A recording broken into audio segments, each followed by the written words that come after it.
Attention, garde-vous.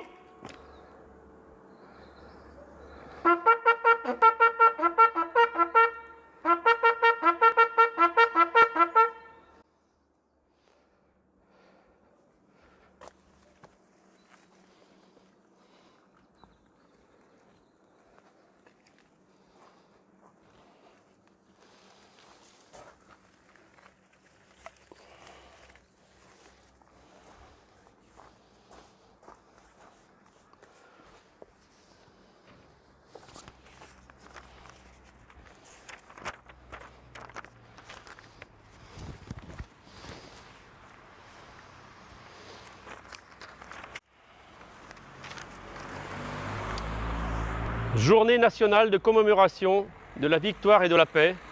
Hommage à tous les morts pour la France. Geneviève Derieussec, ministre déléguée auprès de la ministre des Armées, chargée de la mémoire et des anciens combattants. C'était il y a un siècle. Ce 10 novembre 1920, la guerre est achevée depuis 2 ans. Dans la citadelle de Verdun, Auguste Tin, soldat de 2e classe et pupille de la nation, dépose un bouquet d'œillets blancs et rouges sur le cercueil d'un soldat. Un parmi tous les combattants des Flandres, de l'Artois, de la Somme, du Chemin des Dames, de Lorraine, de la Meuse. Un de ces braves. Un des poilus qui participa à une interminable guerre. Un de ces Français qui œuvra à la tâche incommensurable de la victoire. Un parmi des milliers qui est devenu le soldat inconnu. Le 11 novembre 1920, le peuple de France l'accompagne solennellement sous la voûte de l'Arc de Triomphe. La patrie, reconnaissante et unanime, s'incline respectueusement devant son cercueil en saluant la mémoire de tous les soldats morts sous le drapeau tricolore. Quelques mois plus tard, il est inhumé. Depuis 1923, la flamme du souvenir veille nuit et jour sur la tombe. Chaque soir, elle est ravivée pour que jamais ne s'éteigne la mémoire. La sépulture du soldat inconnu est devenue le lieu de recueillement national et le tombeau symbolique de tous ceux qui donnent leur vie pour la France. Cet anonyme représente chacun de nos morts et tous nos morts en même temps. Cette mémoire vit également dans chacune de nos communes, dans chaque ville et village de France, dans chacun de nos monuments aux morts, dans chacun de nos cimetières, dans nos mémoires familiales. Elle vit dans l'œuvre de Maurice Genevoix, qui entre aujourd'hui au Panthéon. Le président de la République l'a souhaité en l'honneur du peuple de 14-18. Maurice Genevoix n'entre pas seul dans le temple de la Nation.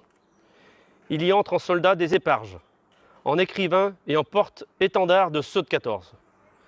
Il y entre avec ses millions de frères d'armes, ceux dont il a immortalisé le souvenir, l'héroïsme et les souffrances. Il y entre avec toute la société, de la première ligne à l'arrière, mobilisée face à l'adversité et qui a tenu avec une admirable endurance. 8 millions de soldats combattirent sous les couleurs de notre drapeau. Aucun d'entre eux ne revint, totalement indemne. Des centaines de milliers furent blessés dans leur chair comme dans leur âme. 1 400 000 tombèrent au champ d'honneur. Nous ne les oublions pas, inlassablement nous les honorons. Chaque 11 novembre, la Nation rend également un hommage solennel à tous les morts pour la France, ceux d'hier et ceux d'aujourd'hui. Chaque année, nous rappelons leurs noms.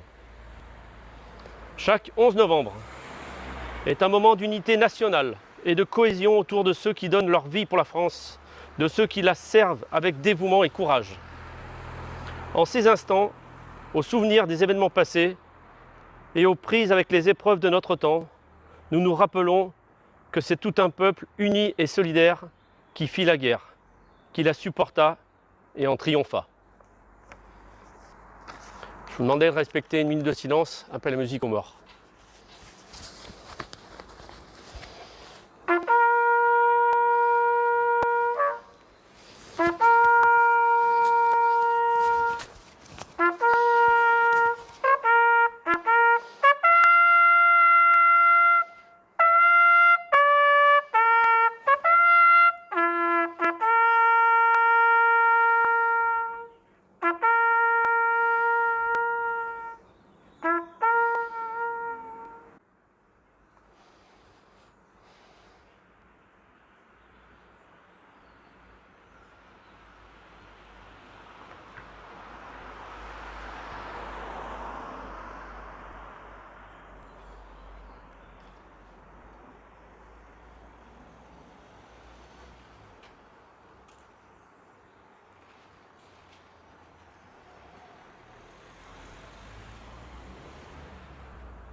Merci.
Merci à tous.